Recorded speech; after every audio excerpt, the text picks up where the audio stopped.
turning active income into passive income is something that we all should be working on. But it doesn't matter what you do for a living. You could be a professional athlete. You could be, lawyer, doctor, engineer. Let's see some stuff that we don't hear all the time. You could be a custodian or a truck driver. But the idea is to take that active income and turn it into passive income. Welcome to Freedom Fridays, brought to you by the Black Wealth Rebels. My name is Jimmy. I am joined by our special guest, Dr. Chaz. Dr. Chaz, how are you? I'm doing well, doing well. Thanks. Glad to be here on another Friday.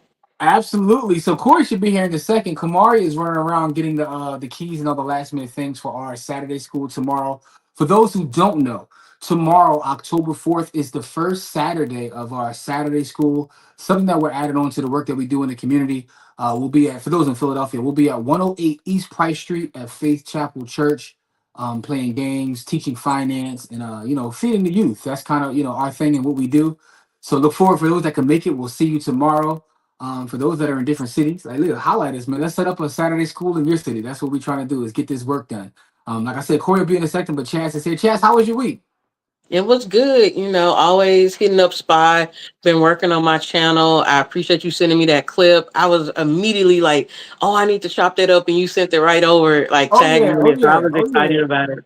Listen, absolutely, and I'm glad you're working on your channel. Glad you're getting that part done. And we want to make sure we help your channel grow. For those that may not know, tell everybody what's your channel.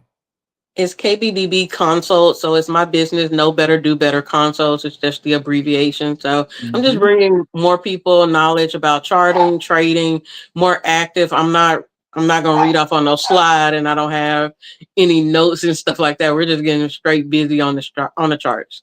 Okay, Corey is finally here. Looks like he in a hostage video, but he's here nonetheless though in the dark. Shit, Ransom. Corey, we gotta get you some light, bro. You out here wilding, man.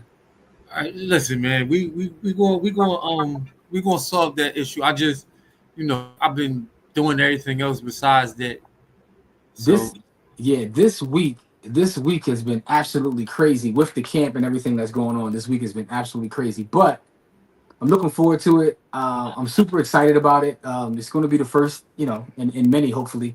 And can't wait to see what'll be out there. Oh, also, by the way, we haven't talked to you guys in about a week. Last Saturday went amazing as well, where we were at the Emerging Media Conference. Got a chance to speak there, so that was super dope. Met a lot of great people. Some people in some powerful positions who were impressed with the work we do. So I'm looking forward to see what those connections lead to for us. But it was dope. A lot of content dropped this week. Dropped two podcasts. If you're in the village, you got it last week. But Stats and another real estate podcast. So we got a lot going on. Like I said, but the main thing is tomorrow's Saturday school. And for those that can't make it, I still want you guys to do me a favor and just share out the information. I would definitely appreciate that. I'm not asking you to donate. Like I said in the video, no donations. I just want you to share the information because I want to get the more people aware of what it is we're doing, because the idea is long term is to have a Saturday school in various cities, because we believe in not waiting for people to help educate our youth, but for us to go out there and physically educate our youth ourselves. We're not even looking for the school district to do it. Like, we beyond that. We are hitting the ground and going to do the work ourselves. So this would be super dope. And I got a lot of great finance games. Everybody knows about Monopoly, but there's so many more. Like, I haven't even shown them all. I did a couple videos this week showing some of the games we have. I might drop another one tonight before everything starts tomorrow. The Finance Rebel is in the chat. That means that he got everything set up for us because he's in the streets, getting everything set up for us, getting the keys and everything that we need for tomorrow morning. So, Kamar, I appreciate you, bro. Appreciate you, letting us rock this evening while you go handle all the business. I'm not slandering you. See that? I gave you a positive comment. But Core, man, before we get started, Core, how was your week, bro? Gotta check in with you. uh, it was up and down. The the up part was I mean, I lived to tell the tale. You know what I mean? Uh, but the down part was like I just hate being like I hate being right. You know what I mean? Like the world was turned and flipped upside down this week. A lot of things was happening in the real world that I had predicted was going to happen, and I don't know, man. Like I don't like being right about that kind of stuff. So Yeah, man. I mean, listen, man. You gotta. I got a gift, right? And it's also a curse because I had the gift of understanding, So when somebody says something or does something, it's like I got like I hear what they say, but I'm also looking at what they're doing, so I know Mm-hmm. what they mean. And Mm-hmm. it's a gift and a curse. So um it just feels weird to be right. And I don't know how I don't know if that sounds weird, but it feels No, weird but also in terms to of be some of the right. things that you predict and the things that you're talking about, you got to understand that, man. It's crazy, man. Because I be seeing you pouring your heart out. I'm like, some of these folks don't even care, Yeah, man, like and being they be the man. They be on your post like, go ahead, Corey, you telling them right, and they don't care. yeah, man, like it just is weird. Like being being being right about crazy shit is not what I'm seeking to do, but it's just I see it moving. You know what I mean? Like I see the wheels turning, and I'm trying to guide my Hey, people listen, out man. on the other side, and it feel crazy for to be ignored. Like we're gonna get crushed if we don't. Like it's a tsunami coming at us. Listen, man. You know how they tell you when you're on the plane, right? The plane goes down. What you got to do? You gotta put your mask on first, bro. Right. So here's the thing. You got to keep pushing. But one thing you got to understand is this isn't anything new, right? Nothing. Oh no, You this know, is not. It's no nothing. no idea is original. It's nothing new under the sun. It's But never what you it's do, but how it's done. yeah, Right. So, and the reason you're able to predict this is because you understand that history repeats itself. Right. Or yeah, what's the word? It doesn't repeat itself, but it rhymes. However they say it. But the fact of the matter is, when you read and you have an understanding of what has happened, you'll see what's going to happen now. But I also understand that, man, people out here, man, just living life, man. So that's the crazy thing about how everything is set up. Folks is out here living life. They don't even have time to worry about what's happening until it actually smacks them in the face. And then by yeah. then, it is what it is, man. But listen, let's get to our folks. We're gonna get into the main topic in a second, but I want to see who's checked in with us. We got Brittany in the building. Brittany, how are you? Ant's in the building. Ant dog, what's good? What's good? Oh, we got Miss Edie. Miss Edie, you gotta get in the village. I sent you a message. You sent me your Bitcoin address and not your Lightning address, so I was not able to take care of you. I sent you a message. I don't know if you saw it or not, but go make sure you check it out. Who else we got in the building? Let's get back to these comments. We have My Life, My Money Media. Hey, good evening, good evening. Appreciate you pulling up. Lou Rama's back in the building. You know, he's always kicking it with us. Salute, salute. Appreciate you. Yes, Saturday fall school. Yep, the first Saturday of the month will be at Faith Chapel Church. You know what I'm saying? This is pray for us, man, because we actually in the field trying to do the work. You know what I mean? Core look like a he's on the dark side right now, about to fight Luke with the hair, the hoodie on, and all that, man. Ant's in the building. Ant, what's good? What's good? What's good? Look. All right, so Kamari's in the said he got everything done. All right, so Kamari was in the field to pick up the keys, get everything set up. So we ready to go. We ready to go. You know what I'm saying? Lawrence says, "What's up, Lawrence?" Lawrence getting that chicken, man. I be watching Lawrence post, as he shares his journey. Keep pushing through the other side. Going through the shadows won't last forever. Yeah, it's wild, man. Jarrell's in the building. What's up, Jarrell? Appreciate you as always, beloved. Kahan's in the building. What's up, Kahan? How are you? What's up, bro? Don's also here. What's good, Don? Done. Vidon. Let's see. We got Jamil in the building. My fellow YouTubian. What's up, Jamil? How are you? Detroit's in the building. This week, a Harvard professor said that for Black people, the benefit of a two-parent household is a myth. See, this is the problem, right? People just be saying anything goofy on the internet, and like no one really checks you. Like, so all right, let's dig. If we dig into the data, right? I understand why he would say something like that, but it all depends upon how you're trying to frame the narrative. If he's saying that a two-parent household won't close the wealth gap, that's one thing. But you can't say there's anything negative about a two-parent household. That's the thing. People be taking stuff too far these days. Um, it's just goofy. But the fact of the matter is, I also realize that in Chas and Corey can weigh on this. You ever seen somebody say something on the internet and then you talk to them and you realize, like, yeah, you don't even believe that, right? You're saying that because you know that it's going to get you clicks and attention. This is not Yeah. even what you believe, right? So I keep that in mind as I watch some of this goofiness that happens on the internet, man. You You have to got be one? mindful of it. Everybody want to get paid from social media. And I'm like, I can't sell out like that. I'll do some kind of, I'll say like entertainment, but I'm not going to say anything I really don't believe in on social media. That's just not Yeah, it. Yeah. True that. So Rich says, What up, Rich? Miss Edie, I actually sent you a screenshot in the village explaining how to get to the lightning address. Let me know if you see the screenshot I sent you. That should break it down for you. Did you tell your guests that I made the red velvet cornbread and it was loved by my people? Yeah, listen. So we gonna get with Miss Edie. We gonna give her an address to have that thing shipped to because we need that in our life. You know what I mean? We definitely need that in our life. But let's talk about this though, right? As I started the show, I talked about the idea of turning active income into passive income. We talked about it a couple of shows ago in reference to Saquon Barkley and the journey that he's on. So, this week I saw a clip of another athlete talking about his journey and what he's doing in his journey, trying to turn the money that he earns into his sport, into long-term wealth for him and his family. I thought it was interesting. It is the chant. So I want to share this video. I want to get you guys feedback in the comment section. And I would love for Chas and Core to weigh in on this. But let me play the video first, so we can get to it. Let me know that y'all can hear it. All right, here we go.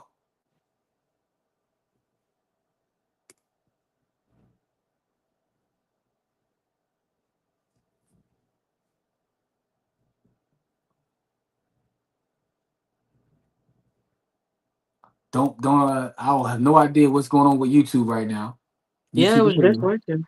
Yeah, you just checked it before we came on. Me and Chas did. So, it went to the full video. That's not what I was trying to do, YouTube. Stop being like that. So this is what happens when you try to do things live, right? That's why I be trying to actually live them. But here's the video here. It should play right here. In the chat, once it starts playing, let me know if you can hear I'm a it. bad businessman. That's what they all used to say, remember? I guess I'm a bad businessman because look at me now. You got an extensive real estate portfolio. You playing Monopoly too, bro. You got your own street, Terence Bud Crawford. That's in the North Omaha. You got a lot of houses on there, bro. You playing Monopoly in real life. I own 11 houses on that street. On that street. 11. That's crazy. That's crazy. That's crazy. Trying to buy them all. You trying to buy some more? I'm trying to get them all, man. I'm trying to be the first that came up out the hood to say I own the hood. You bought it back. Bought your block back. No, personally own it.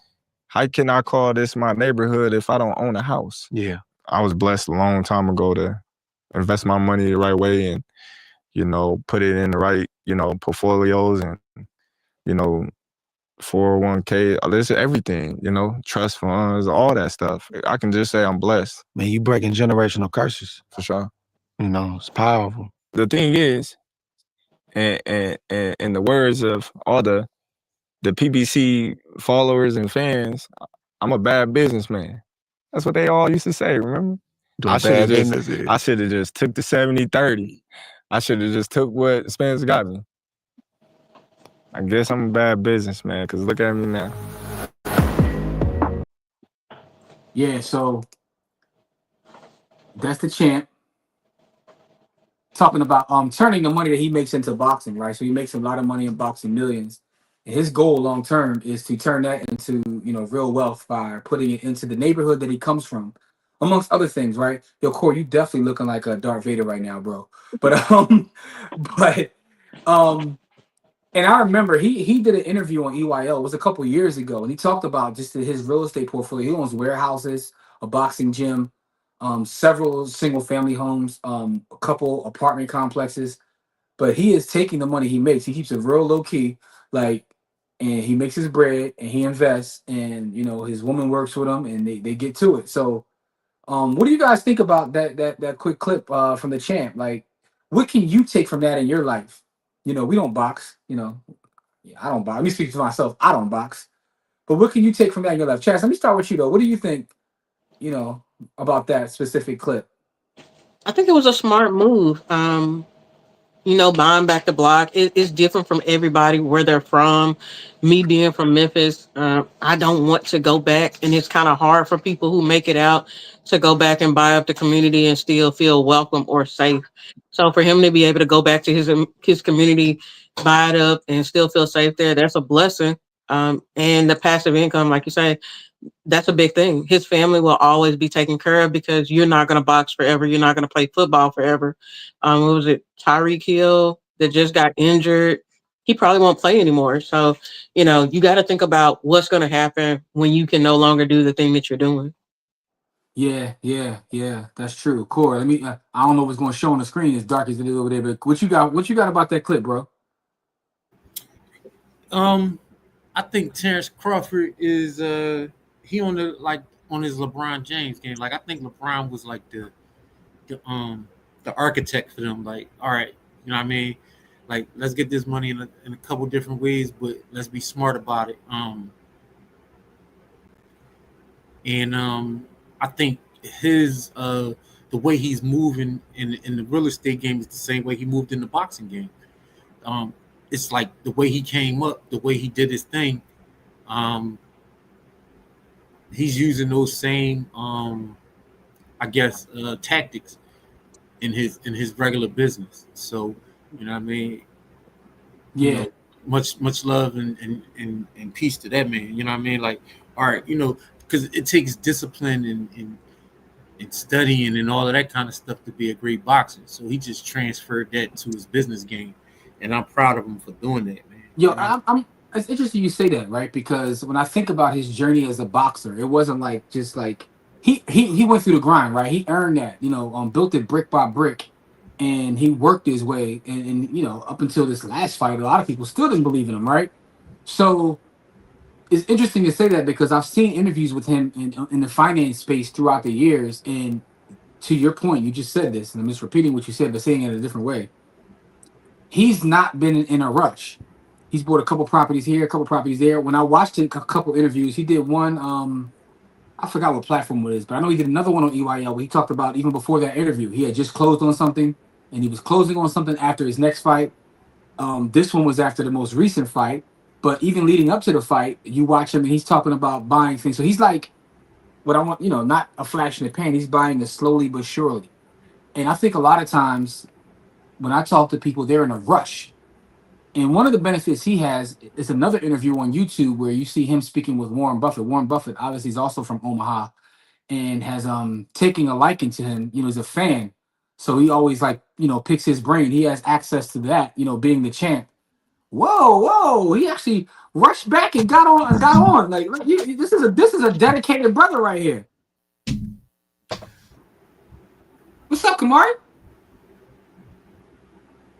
Oh, now he's trying to jump off. How you gonna pull up and then jump off stage? Anyway, you should have said, yo, I'm only gonna be backstage or something before you. Anyway, and with all that being said, though, Corey, that's a great point. He's doing it brick by brick. And the last thing I want to add to this before you guys weigh in again, and I want to get everybody in the chat to weigh in as well, is the fact that what I take from it to kind of what Chastity was saying is anybody could do this. I don't care if you work at, I was going to say Rite Aid, but they closed. Let's say you work at Walgreens and you get a nice check. You can take a piece of your check and build it slowly but surely. You know what I mean? Like, so I think you can apply this to your own personal life, but I also just think it's a dope story overall. For those in the chat, what do you think about Terence Crawford and the way he's built his boxing career and now seemingly building his business? You know what I mean? Y'all got anything else on Crawford and what that clip or what have you? I was gonna say it reminds me of Young Dolph. I think they were saying he would buy a property on his kid's birthday or for each one of his kids Yep. and stuff like that. Building that portfolio, like you said, not being in a rush. Like you can do one a year. I made a post about people living rent free. They're not realizing they could go get modular homes for free, put it on a piece of land and rehab it, and you're cash flowing after a 6 to 10K rehab, and you're just making money. Or you could be living rent free or mortgage free. So just Mm-hmm. kind of thinking outside the box or owning real estate. I think I enjoy seeing more of us wanting to build portfolios that have real estate because that's how our ancestors, that's how our great grandparents, that's what it was. I remember my grandmother saying, like, I own my house. Like she was proud of that. That house is still in our family. So passing that down and seeing more people just not like, oh, I got all the cars that depreciate, getting the land and having the house is becoming more important and more popular. Yeah, man, you just said a whole lot right there. Not the chats be cooking, but how our elders and our ancestors looked at owning things. It's like they took so much pride in it, and a lot of times we take things for granted, and that includes myself. Sometimes you get caught up in the rigmarole of day-to-day life, and everybody always wants to do better, but sometimes you got to take a step back to sit back and say, damn, I did that, right? You know what I mean? Like, you actually own even if it's just your primary. You don't got to have a portfolio of 70,000 properties. If you own one piece of property, and that's the great thing about real estate is it's forced savings, right? I know it's this wave of everybody should rent or you should do. I know it's that wave. I get it. I get the math. I know what it is, but I also know how our ancestors looked at land and the reason that they looked at land like that.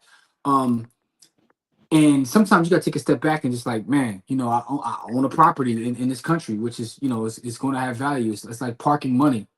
I see so many people like when I put properties on the market, a lot of the calls I get now are people in different countries, and they don't even want to come over here, right? They want to buy condos and buildings and land and just buy it and just never come see it.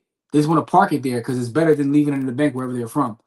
So, I think that's super dope that he's doing that, right? He's being strategic about it and he's building it. Like Corey said, it kind of mirrors what he's done in his boxing career. I think it's a little different than LeBron just from the standpoint like he's mad. He's super low key. He's super low key. But LeBron was kind of low key when he first started too, because he helped build up the people around him brick by brick, and then they helped him build billionaire wealth. Like LeBron, when he first came out, he wasn't flashy. I mean, but I guess what I mean by that is right. So the flashy is not the word I'm looking for, but the word we're looking for is like LeBron has a personality. I'm not trying to say Bud don't, but Bud really be like out the way. Like you don't see Bud on the 1,000 commercials. You ain't gonna see Bud doing nothing. Bud gonna show up, beat up somebody, get his bread, go buy some more buildings, pop back up, beat somebody up, go buy some more buildings. Like yeah. But Bud on some like super old head, low key type stuff, right? He was raised by some OGs or something. Like LeBron is probably the most, if not got to be at least top 5 most famous people in the world. Even if he wanted to be low key, he couldn't. Yeah, that's a major difference. Dog, LeBron go to a store, it's like world news. LeBron was in such and such. It's like, damn, dog, he can't do nothing. I don't even know if I want that kind of level of fame. I don't even want to live like that. Like, let's get these comments though. We got Jamil says Anton Daniels all day trying to get the Officer Tatum, ABL, and Hodgkins quicks and views. Listen, man, people do what they do. They got, as long as he's comfortable with it, it is what it is, man. But just understanding that a lot of people say whatever it is for clicks and views. And I think the craziest part about that wave, what I'm seeing people do now is admitting to it. I've seen couple cats on YouTube like, I'm getting paid to say this, right? I'm like, damn, you just gonna be right in my face about it. I can't even be mad at you. You being honest. You telling me that you're a liar and a troll. What's up, Nicole? Miss Edie says, I hear it. All right, cool. I'm in the chat for Black Wealth Rebels. If you go into the general chat, Miss Edie, where you sent me a message and you said, here's my Bitcoin address, I actually replied in line to you. And I got a whole screenshot showing you how to get to the Lightning address. I replied directly to the message that you sent in the general chat. What's up, Cookie? So Miss Edie also says, all right, it's buffering because I think Kamari's finally trying to come on. What up? What up, Kamari? Hey. How y'all doing? Hola. Good. ¿Cómo está? Bonjour, je m'appelle Jacques, et toi? Muy bien. Now you done switch languages. You done went Because I from can do Spanish that. to French. Because I can do. I go Spanish, French. You want to speak patois? What you want to speak? You went multilingual. Okay. Come on, man. You want to speak Ebonics? Anyway, Miss Edie says, some Geechee and some Swahili. I'm cool. Embarrassing to say this, my hood and not owning anything. Powerful. Yeah, man. What's the old Jay-Z line? Don't go die over a neighborhood where your mama written. Jay-Z filed for that though. Kev, what's up, Kev? Something weird about being a brother from Nebraska. I think about Belly every time someone says that. Hey, listen, man. The conversation we had the other day is not just across the world; it's all across the nation too, man. We are literally everywhere. Everywhere. Amari, I don't know if you heard. I don't think he was on when I was telling the story about how I got caught in the TikTok rabbit hole of black people. 403 or 304? No, that's where you be at. I don't be on those TikToks. That's the TikToks you hang around. Lies. No, but I ended up going down a rabbit hole of TikTok where it's black people who are from Ireland and like listening My to like. wife was just telling me that they're recruiting black people to Ireland and Scotland.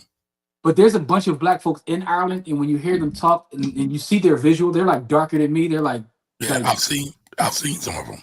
hilarious, like Yeah. not even intentionally hilarious. It's like, yo, like we in Ireland. Point being, we're everywhere, including Nebraska. We everywhere, minus probably South Dakota, but you know. Anyway, We there too.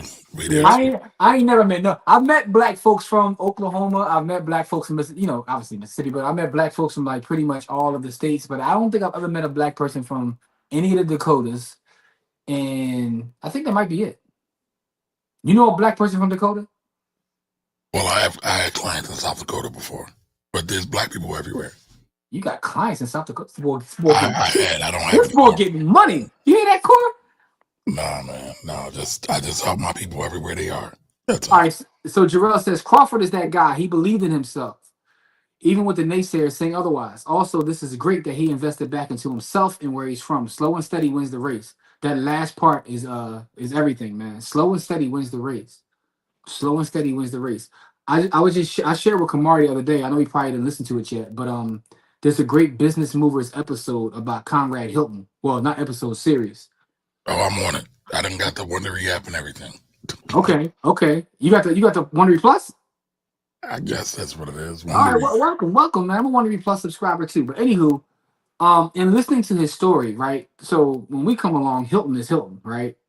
You know what I'm saying? Yo, for those in the chat though, what's y'all favorite hotel chain? Put it in the chat. I want to see how many people are Hilton, how many people Marriott, or some of y'all bougie got something else. But we know Hilton as this big brand, but they go over his story from the beginning, and his story is absolutely insane. But one of the things that was interesting is when he was 44 years old, he was in bankruptcy and broke, but he kept fighting, and now that's like his brand is literally a household name. But I meet so many people who are like 30 years. I met someone the other day, bro, 29 years old, and they feeling like they're so far behind, it's over. I was like, what? Are you kidding me? But that idea of slow and steady winning a race and then being in it for the long haul, a lot of people, man, like this mentality that we have, we got to do something about that. Like, how can you be 29 and feel like, I missed my shot, it's over? Your life ain't even start yet. It's all about perspective. It's all about perspective. In my opinion, at least. But yeah, great comment, Jarrell. Slow and steady does win a race. Oh, man. Ray Gun's in it. Appreciate the super chat, bro. Appreciate that super chat. Salute to Ray Gun. And he says, Thank you. smart brother, salute to him. Absolutely. So Kev says, after watching that, man, the parking lot attendant built wealth, nothing surprises me. Shout out to my OG, Mr. Earl, man. That's my OG. I'm a student of Mr. Earl. No one wants to be the next Vin Baker.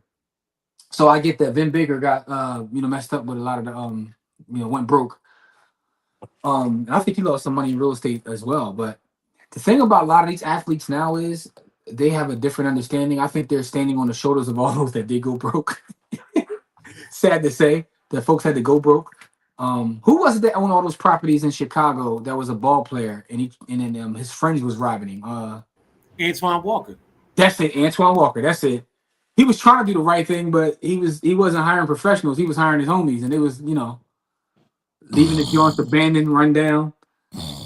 Yeah. Oh, Kamari got something to say about hiring your homies. I want to hear it, bro. I was. You know what? You said something without saying something, so just finish it. No, I want to show you. I think you will all appreciate it. Give me a minute though, so keep going. Okay. All right, I'll keep going while you like pull up, pause, whatever you're trying to. Yeah. All right. So what's Nicole say here? My son and I are looking about 22 acres to build our family compound. Those are the kind of conversations I want to be a part of. Yeah. First of all, 22 acres is a whole lot of damn land. Nicole, what area are you looking in? Like, what's your goal or objective, or do you even care? Like, do you have a specific goal to buy 22 acres? It's funny. She going down south somewhere, I bet. Gotta be down south. Look, being from the city is funny when you hear people talk like that because we measure everything in square foot because we live in a dense area. And you talk to folks down south, they go like 5 acres, 2 acres. Yeah. And I'm looking like, holy For shit. sure. You know what I'm saying? I want quarter boy this crib. He's like, I got a quarter acre. I was like, a quarter acre, man. I'm from the city, dog. Like, speak to me in square foot. But for those looking to do the math, as talked about on the Philly Row Home Report, 1 acre equals 43,560 square feet. So Jeez. the average row home in Philadelphia is a little above 1,100 square feet. So 1 acre is 43,560 square feet. So y'all do the math there. All right, so Jim, let me pull this up real quick. Pause. Is to make sure that we instill that in our networks. There should not be any conversations regarding Nana's house, estate sales, divorces, or land or other community conversations that don't go through us.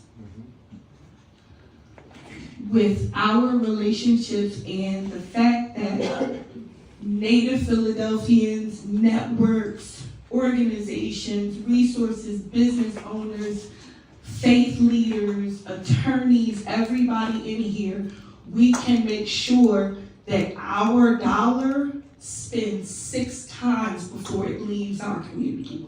That's right. That's right. That is how we build generational wealth. That is how you create spaces to share, deliberately transfer, and appropriately make sure your paperwork is put together with professionals, not gurus. Amen. Amen. Everybody has credentials. They have made sure that they have paid attention and homage to their craft in years. So it's not a practice on your family. So, I mean, all y'all know who's watching. That's our sister Tracy. Tracy passed not too long ago. It's hard on us. It's been hard on Jim. It's been hard on Corey. Been hard on me. I'm not even gonna pause you there, bro. But thank you. But I think it's been harder on Jim the most because he's known her the longest, and worked with her the most. And all this stuff has been coming up because I've got all this footage, and then her obituary I found in my car the other day, and like she just been speaking to me just like out the blue, and then this came up, and I was like, yo. And so that was me, Jim, and Corey were all there. That was a launch party for a new brokerage firm Tracy was launching. Well, I should say Tracy and Jim because they both were a part of that brand. But when she said get professionals, and you just said it, I just worked on that today. I was working on it today. I almost done editing, and I'm going to put it out, but I'm just like, damn, Tracy, you talking to me all over the place, baby. Yo, man, just send me the collab, man. It's funny. I was thinking about Tracy this past week. Like, it's definitely, I think about Tracy every day. But this past week when I was getting the board games ready and I was sharing those videos of the various board games for the camp, I made me realize, I was like, I don't have a regular Monopoly, right? And I was like, I do have Monopoly, right? But I have a Monopoly that Tracy gifted me. That's like a custom Monopoly. It's a wood. And it's beautiful. Yeah, you can't break that thing out. I can't bring that out. And she actually has. Listen, because me and Tracy talk real estate all the time. She actually bought me a Monopoly board. One of the last things she did, she bought me a Monopoly board as a gift. This rainy day gift. Birthday or was it Christmas? Tracy loved gifts. She just did. That's what she did. Okay, but she loved Christmas too. That's why I was asking. Oh yeah, that was the thing. But peep this though. It actually, she got my name on the joint, so it's in wood. But the opening, it says like to my brother Jimmy, whatever. I saw that dog and I just broke down like, oh. All right, so yo, that's not coming. It's not coming out the house though. It is. It don't gotta come out the house. But can we, you, Corey, and Courtney, play a game of Monopoly in tribute to Tracy? Absolutely. We gotta do that. Absolutely. We'll get some food. Well, yeah, we got to do that, man. Sorry, y'all. It's not a part of the regular show, but I found that clip, and it was just like. Everything, like she had so much grace, man, and everything she was talking, she talked in love. she had beef with some people, but it's rare that you would ever know. Yeah. Just because she carried it so thorough in the way you're supposed to carry it. I wish I could do it. I wish I had that much grace. I don't. I wish you could do it too, bro. Because if Kamari don't like somebody, it's like he can't even hide it. I don't. I'm sorry, but and that's a gift and a curse. I will admit to that, right? But I feel the way Tracy did it is the way it's supposed to be done. Yeah. Because at the end of the day, we all we got. I mean, I understand that intellectually, emotionally, not a lot of times I can, but we all we got. So nobody wins with a family feud. That's all I'll say. That's all I'll say. Yeah, man. Yeah. Listen, man. Thank you for sharing that, man. And just make sure you send me the collab or send me the video because I think I got that. I think I had that. I was definitely in the building. We all was in the building. Yeah, you do, but I did some edits on it, so. Yeah, I've been definitely every day. Not a day goes by, bro. Not a day goes by. New Raw, man. What's going on, man? Appreciate you for the super sticker. That's definitely appreciated. And you're always appreciated because you pull up every week, so we want to make sure we show you love. Thank you, beloved. That's definitely appreciated, man. Let's get to some more of these comments. Kamar, you didn't give your thoughts on that. Did you watch that full Bud Crawford video? What did you think about that? Oh, I loved it. So I'm a big Bud fan, right? So what y'all don't know about me, I don't really follow sports that much anymore. I used to follow sports heavy when I was a teenager. The last sport I followed heavy was boxing. I love boxing. I hate it now because I feel there's too much politics going on. Too much shenanigans. But I think Bud Crawford might be one of the greatest things to come to boxing in the last 50 years. So I like what he's doing. I like what he's doing. And I like the principles he stands on. Yo, the thing about Bud is so talented, but Bud also made me realize that he won that fight, and it's crazy because he's still not like a superstar, even winning that fight, right? Right. And it made me realize. And I didn't even watch it. I only saw clips, but hands down. And it makes me realize that Floyd like understood that, and Floyd was like, "Look, I'm going to take the WWE approach. I'm just going to be a heel. I'm just going to talk crazy because that's what's going to make me a superstar, and I'm going to make more money than any athlete ever." And it's almost like in boxing, you damn near got to do that. And he also played the racial angle too. There's a lot of racial things in boxing. That's part of boxing. It's like part of boxing. Anyway.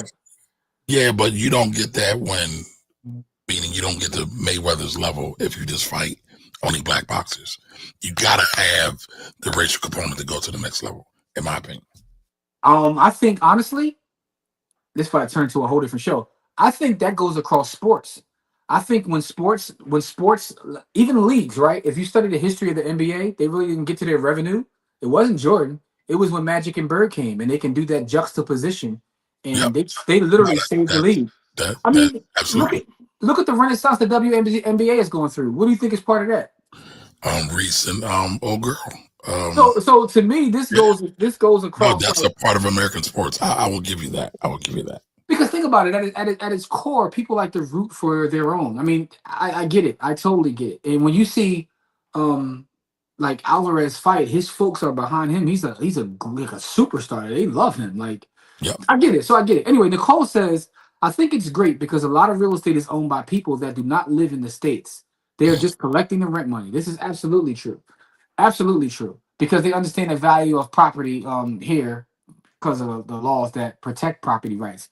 Listen, one thing that people never want to talk about when it comes to real estate is when you want to get to the real core of what helps to get value is our laws and how we are willing to, at sometimes, and I'm not saying me, I'm saying this country, will put property rights before human rights. Correct. Right? So if you want to have a deep conversation about real estate, this country tends to put property rights before human rights. And that actually adds to the value. I know it sounds like real nefarious, but it is what it is. I mean, what are the police in charge to do? Protect property, not people. Yeah. I mean, KRS-One told me that. All right, so Jamil says, while on vacation, I got cool with a Muslim CEO. What kind of vacation was you on for the first part? Because when people tell me I got cool with a CEO on vacation, okay, I'm sorry. Dubai. I'm just telling you, when people tell me they was on vacation, got cool with the CEO. That means something different where I come from. What you? Oh, Hey, Core, I know what it means. Core, what that mean when we come from, Core? Anyway, Nothing good. all right. So he was in his early 40s and had caught one crib every 2 years since his mid 20s, and ramped it up to about 1 to 3 doors a year. Since he had hit 38. That's dope. Possible, bro. That's possible, bro. That is absolutely possible. You know what I'm saying? I'm about to get Kamari in the real estate space. I'm talk him into becoming a big time investor. I mean, he What already you got. mean? Listen, my name is Mr. 40, man. Mr. 50, Mr. 50 doors. That's how you refer to me going forward. All right, I got a question for everybody in the chat. Like, should I ask it here or should I say before a different show, Kamari? Do whatever, man. The question I ask you, and I want Chaz to answer this first. But I know what you want to ask. Go ahead. Yeah, do that. I'm gonna finish these comments and I'm gonna get to the question, but then we can get out of here. But I want to get to these comments first. But Chaz, hold on a second, because I got a question I want to hear you answer. Because I asked this to Kamari the other day. I want to get your opinion. But real quick, Jamil says at that point he was only there for the benefits and the spread. Yeah, listen, man, I know a lot of people that are work optional, but they still go to work. So that is what it is. I wonder if he has conversations with Mayweather. I think they are cool. I mean, I've seen them in the same space. They never really slander each other. So, Yeah. Ain't Malcolm X from Omaha? Yes, he was. Detroit Red is from Omaha. Malcolm X from Harlem. All right, hold up real quick. No one wants to be the next Antoine Walker or Robert Tractor Trailer. Rest in peace, man. Rest in peace, Tractor Trailer. There's an Air Force base. All right, so there's an Air Force base in South Dakota. So maybe, Say the name of the city, Jim. I'm not going to say that. Manoy. I wasn't trying to, So it's funny. My client was from Manoy, and he was in the Air Force Base. Oh, there you go. Yep. The police pulled Bud over after his victory parade B-Day celebration with the tools pulled out. So I don't know if staying in Omaha is the move. I saw that video. It was kind of wild. It was wild. It was very wild. It's like, if you're from Omaha, you know who that is. And by the way, Nicole said she messes with the Hilton. I'm personally a Marriott guy, but I don't stay in the actual Marriott. But I the Marriott brands, no, let me stop. All right, I'm a Marriott guy because I got a bunch of points in the Marriott joint, so that's what I am. Budget suites. Ain't nobody got time for Hiltons and stuff. Kev, only thing going on in budget suites is $40 dates and somebody moving work. So I don't know which one you operating in, but either way, be safe out there, bro. Marriott's and Comfort Inns for Jarrell. So Rich is being honest. How many? All right, so Chaz, Core, Kamari, any of y'all thought that you had missed your chance by the time you were 28, or did you still what was your outlook at that age? Because Rich is being honest. He said that he ain't gonna lie. He thought at 28, damn, it's over. No, because I didn't finish. Yeah, I didn't finish college, so I was like 30. So I did everything late in life. You ain't do everything. You ain't do everything late in life. Except for have children. You ain't do everything. Not everything. Not everything. You got a son that's like 5 years younger than you. You ain't do everything late in life, bro. Kamari was twerking toward the draws when he was 6 months old. But anyway, I didn't come here for this abuse show. It's love, bro. It's all love. It's all love. Anyway, Core, but what's your point? How'd you feel at 28? What was your outlook? What was your outlook? I'm gonna say like this: at 20, I'm not gonna lie. At 28, I thought I was just beginning life because I never thought I was gonna make it to 20. I never thought I was gonna make it to 21. So 28 was a blessing. Like, oh man, I got here. So yeah, like I never thought I was gonna make it to 20. I thought somebody was gonna clap me off earth. So getting to 28 was I felt like a brave heart. Like I felt like I lived through 6 lifetimes by the time I was 28. And I at 28, I still hadn't had kids yet. I got a whole basketball team now, but I ain't have no kids at 28. So Dr. Chaz, what were your feelings at 28? I still felt young. I only compare myself to myself. So me at 19, what I could have known and what I could do. So it doesn't really intimidate me or make me feel like I'm not meeting the standard. And I think it's about how you raise. If you're set to a standard and you're not meeting what other people are doing and comparing yourself to that, you might feel left behind.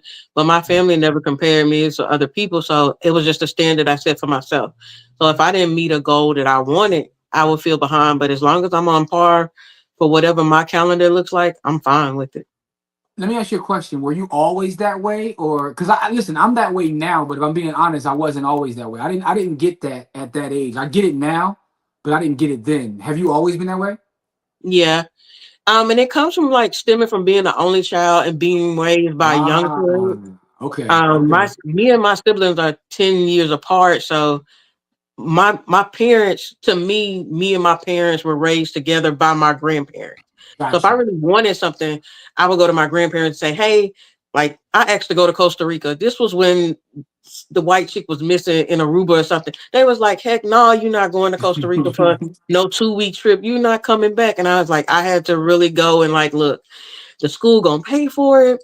I'm gonna learn. I'm gonna get good credits. Let me go. They're gonna pay for it. I just need money for like the flight or whatever. So I skipped over my parents and asked my grandparents so that I could go. So being raised by young and old parents kind of helped me see the view of what I needed to do for the future and what do I enjoy now. Yeah, you know what? Great point. And I want to shout out all the like all the grandparents out there because it's funny. You meet people and people tell you about their story, and most of the people I know that are doing well, that are successful, that are like well adjusted to life and not necessarily insane, always have a story about how their grandparents were there for them, right? Facts. So that's interesting. Like, so shout out to all the grandparents out there, man. And I'm a grandparent at 40. Welcome to the Hey, club. Welcome to the club. yeah, Yeah. yeah, yeah, yeah. I got a random thought. I know Jamil will find this one funny, right? So at 28, I was doing okay, right? I already had a couple cribs. You know, I was doing pretty well. But I always felt like, man, I should be doing more. And it wasn't until probably my mid 30s when I realized like who am I racing against? I was always trying to compete with someone that had more than me. But I also wasn't one of those people that I meet people that are doing okay and they like hanging around people that have less than them because it makes them feel better about themselves. Wow. That's a real thing. I was No, always someone who wanted to be around people that have more than me to motivate me, right? And when I think about this, here's my unpopular opinion, Kamari. I think back in the day, they're actually MLMs were a net positive.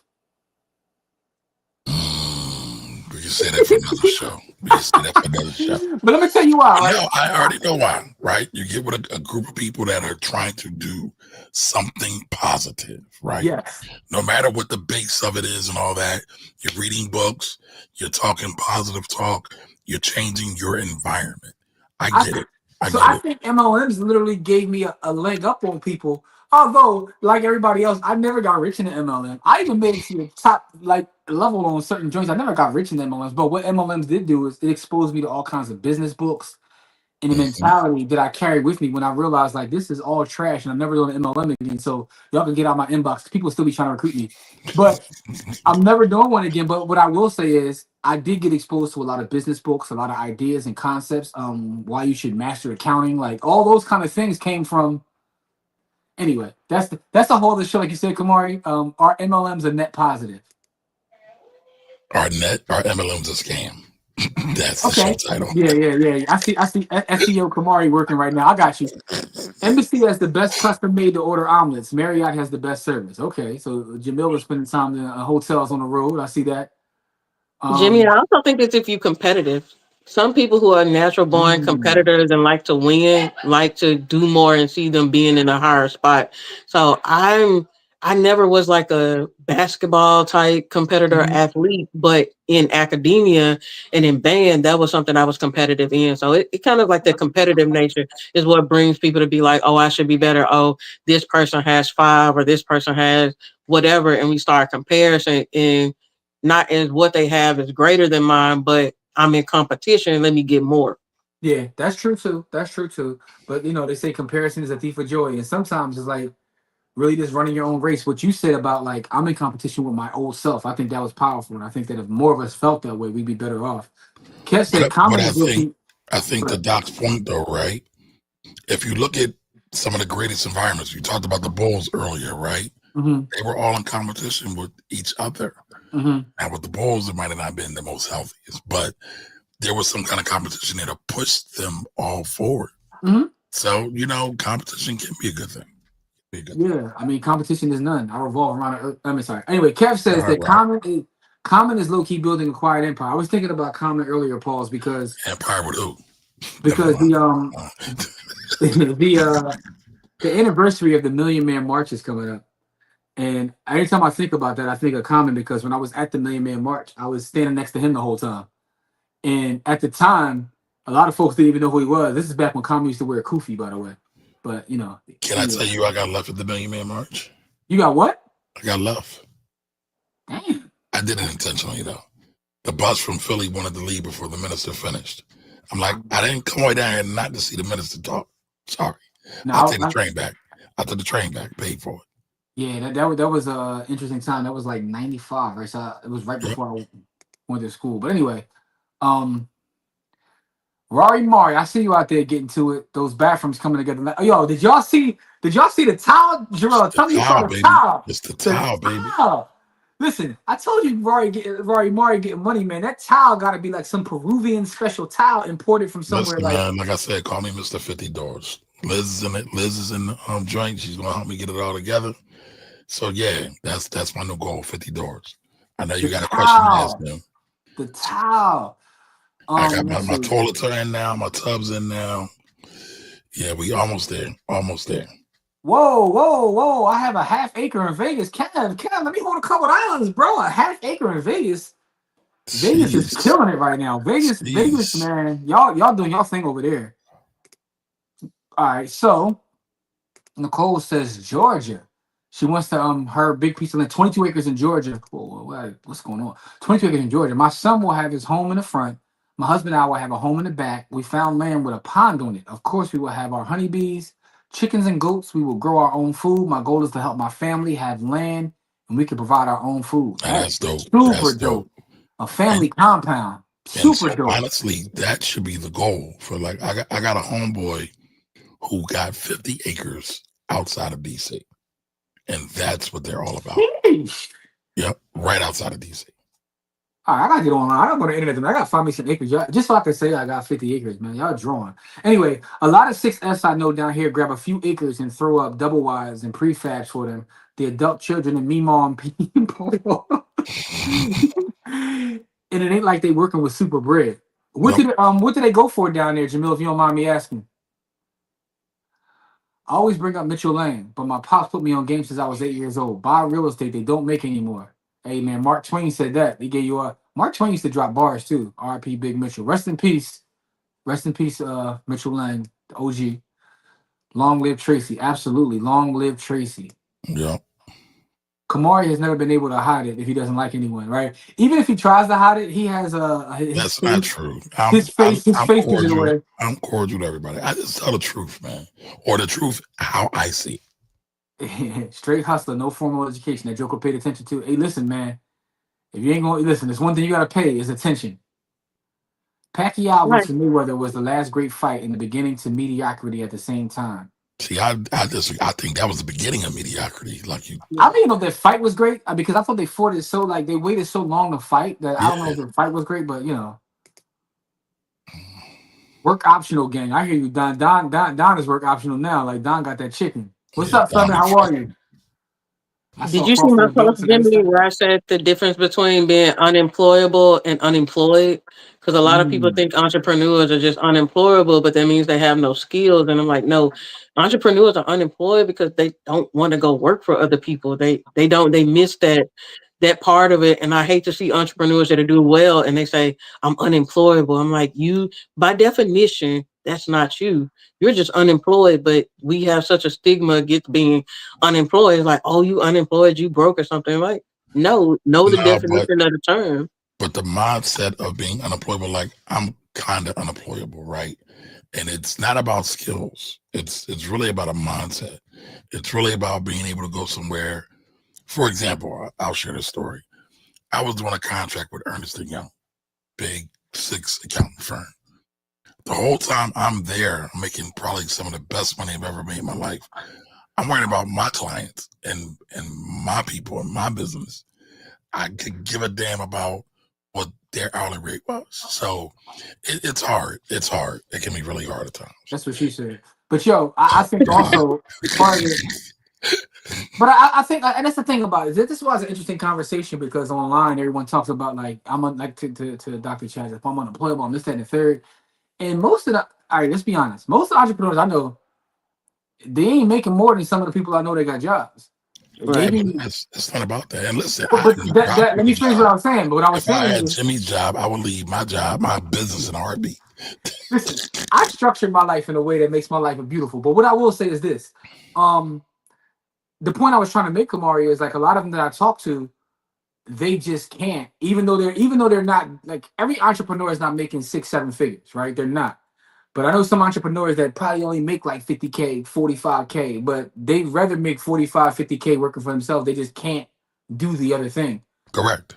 But I also know some employees, man. I met a sister a couple of weeks ago who's an attorney who got some huge clients. She works for this firm. She's making millions as an employee, making millions. Yep. Yep. So, you know. I mean, if you're talking about just straight money, getting to it, I would do the employee route first, build up your stack, build up your revenues, and then become an entrepreneur.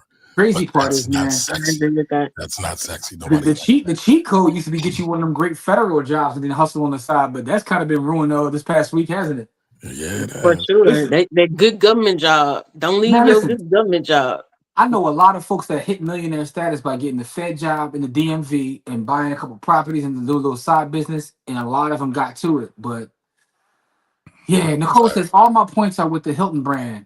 Okay, that's why. So I guess it really boils down to who you got the points. A lot of us thought that 21 wasn't coming. Yeah, man. It's wild to think that that 21 thing is real. I think we were all programmed that way too, man. Mm-hmm. I think they did that intentionally, almost like cracking the hood. Okay. So it's funny. It's wild to think that in some areas of the community, 40 is Unc or OG status. Yep. Yeah. That's why I was talking about the Hilton story. Like, my man was flat broke at 44 trying to figure it out. And then by the time he figured it out, it just went like a hockey stick. It was exponentially. So, first of all, you got to stop for a second. Madam Vice President is in the building. Congratulations. I know you did, but I want to salute her the appropriate way. That's Madam Vice President Liz.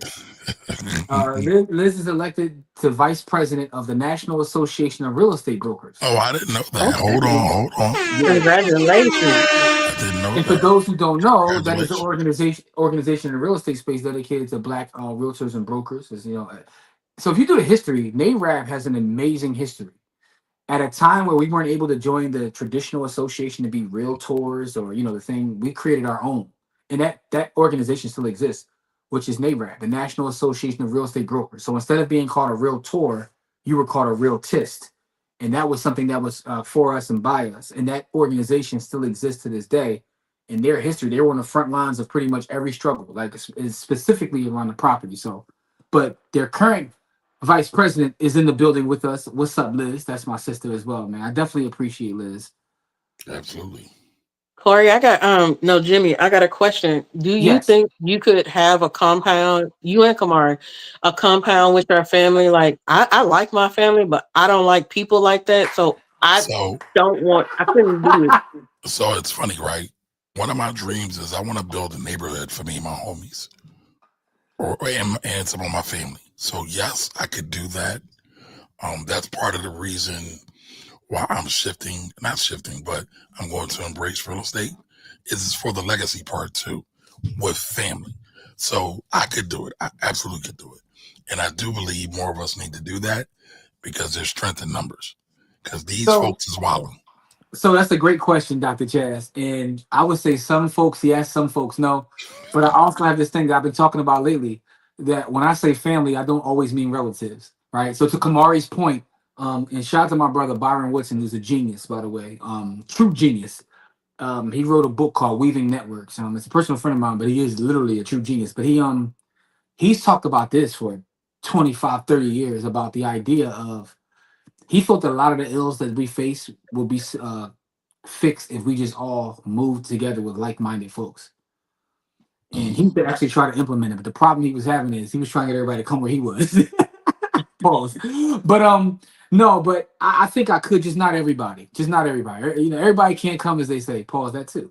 But Listen, man, all the animals can go on Noah's Ark, so it can never be always everybody. It's got to be that's got to situational. be one of the most fugazi stories that come out of their book. But I digress. Like a lot of stories I can't jive with, and that's one of them. You know, Why? Because you don't think you could tame a lion and lager to walk together? it's just it's so many faults with that. But I don't want to get slandered by our good Christian folks. I'm just gonna say y'all need more. No one need more people, man. So Jarrell says at 28 I was a late bloomer, so I was trying to get big on the MMA platform. I saw Jarrell used to fight MMA. Do you still like as they say roll?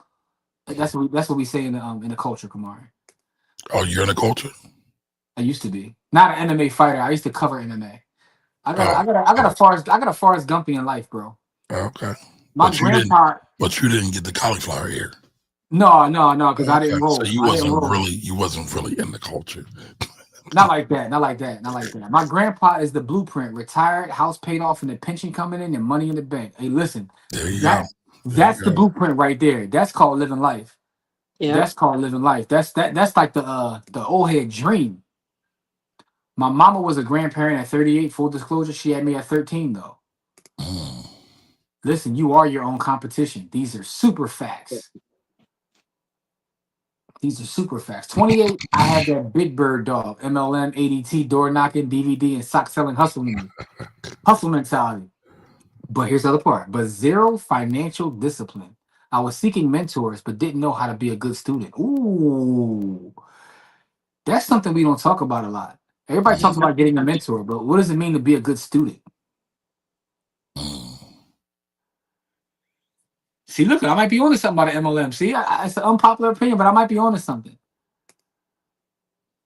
I sold for MLM, but it taught me how to sell and the importance of networking. See, absolutely. There's some positives. A lot of dreams were sold, but there's still some net. That's why I said net positive. Listen, man, I used to sell books door to door for MLM. So yeah, I see there's positives there. Okay. But I do think the negatives outweigh the positives.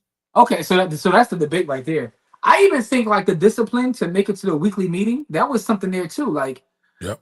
I think about the idea like I didn't miss meetings when I actually was involved in something. I was involved in something. So y'all can do a show and expound on Warren Buffett marketing because I didn't know he was actually a rich piece of dookie. So I'm glad you saw that. So for those who don't know what Jarrell's talking about, in the village, right? That's why you got to get in the village. I shared a story. It was a YouTube video breaking down Warren Buffett's marketing, right?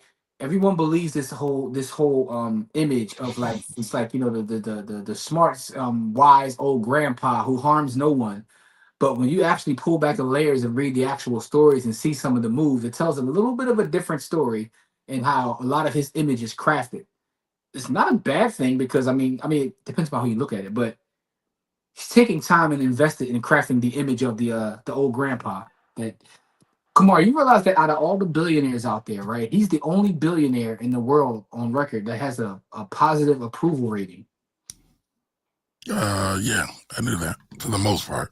A lot of billionaires don't have it. They don't really have a real profile. That's why I said those that are out there. Yeah. But he has a positive approval rating. Like, yep, and that's intentional. But that's what I'm saying. So that's to Jarrell's point. So for those in the village, go into the general chat, scroll back up. You'll see the video that Jarrell's talking about. So Thunder says, when you're at a hotel, bring an electric skillet and rice cooker and make some gumbo. Save some money. I heard that. Competition is fine. Comparison is the problem. Question is, can you compete without comparison? Ooh. That's tough. Ooh. Very tough. Very tough. So Ant says, I just turned 35 in September. Feeling like I'm behind is my biggest driver that keeps me up at night building this AI software. Listen, man, if that motivates you, cool. But understand that you're just starting, bro. You're just starting. And one of the things also that I realized as I got older, listen, life is about learning, is that every step, including the MLMs, the failures in different businesses, all that stuff, it prepares you for what it is you're doing, right? One of the first jobs I ever had, I worked at an AMC movie theater, I think when I first got my working papers. And it didn't really occur to me that some of the lessons that I learned now actually helped me at my big age. So everything you do leads you to where you are. I bring it up, Ant, because you're working on the software at 35 thinking you're behind, but I'm pretty sure everything that you've experienced from the time you were here till you're 35 has led you to where it's going to help you create that software and do a lot of great things as that software comes up. So any way we can support you, and please let us know because we want to support you in, building that software. So Jamil says, PPL, Malalushi expand my mindset, fuel my desire for more in the mid 4-figure checks on the residual side, kept that fire going for autonomy in my 30s. I'll say that. But I'll say you can't compete without comparison if your self-esteem is low. So self-esteem, 94. Yeah, he says 94. Jamil says, coincidentally, today is the 30th anniversary of the OJ verdict and the same day the Sean Combs verdict. True. Yeah, bravo on the land. Boxing hasn't been the same since the 90s. Yeah. Yeah, how about that? Kamari is an old man. He hates everyone. He's a Scorpio. He don't trust you. Get off my lawn, Mar. She's not lying. You go. So what's y'all thoughts on family not seeing the family compound vision? Boosie built that whole situation. His face was sad when he told Vlad none of his children wanted to move in. Yeah, I saw that. That's the part. I guess you probably should have those conversations before you start to invest all that kind of capital.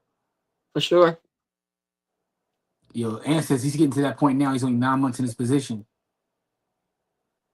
I felt bad for Brody. He's talking about renting them out now. That is crazy.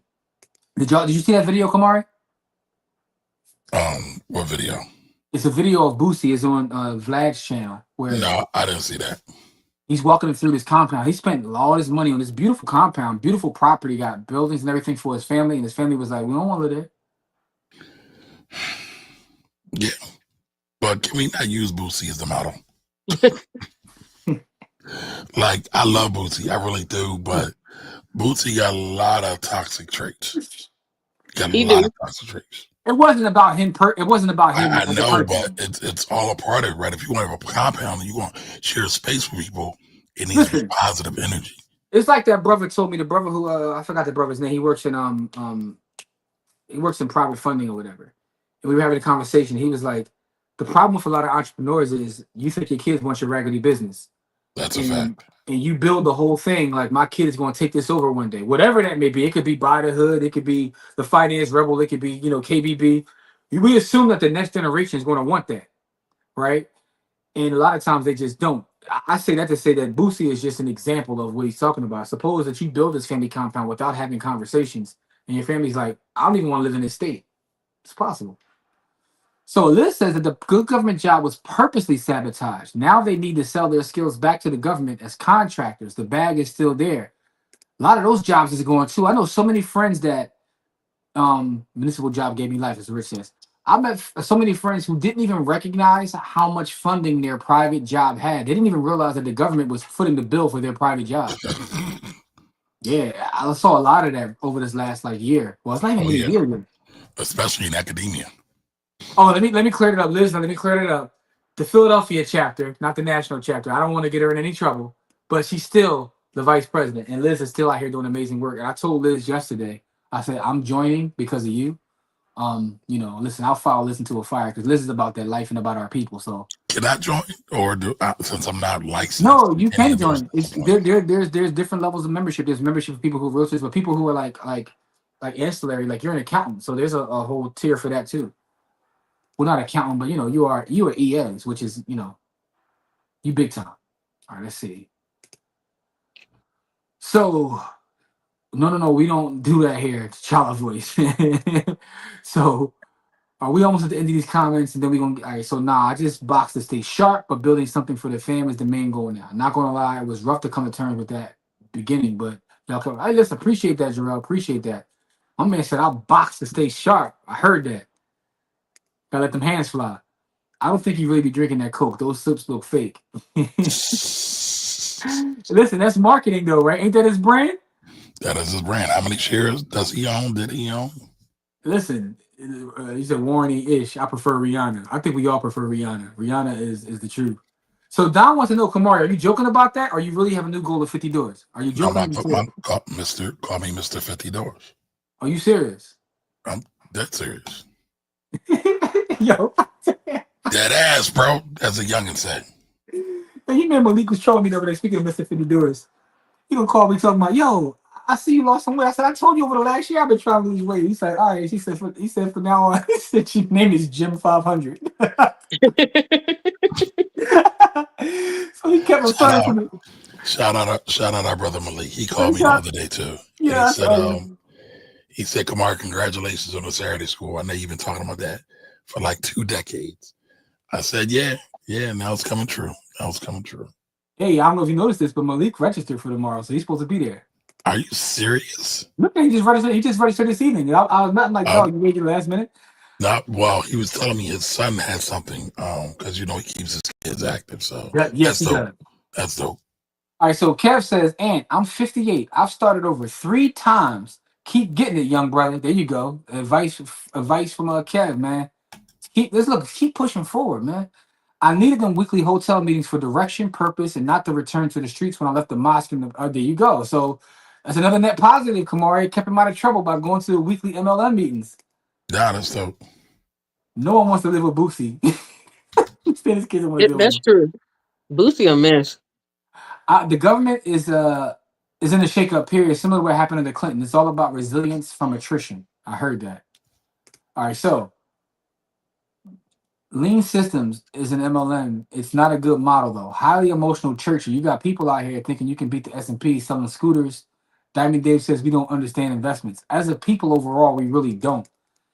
And, it's funny because I'm someone who's a finance nerd, and I've pretty much went as far as getting licensure in the stock market. I've gotten licensure in real estate. I've gotten licensure in insurance because I just want to learn and I go that far.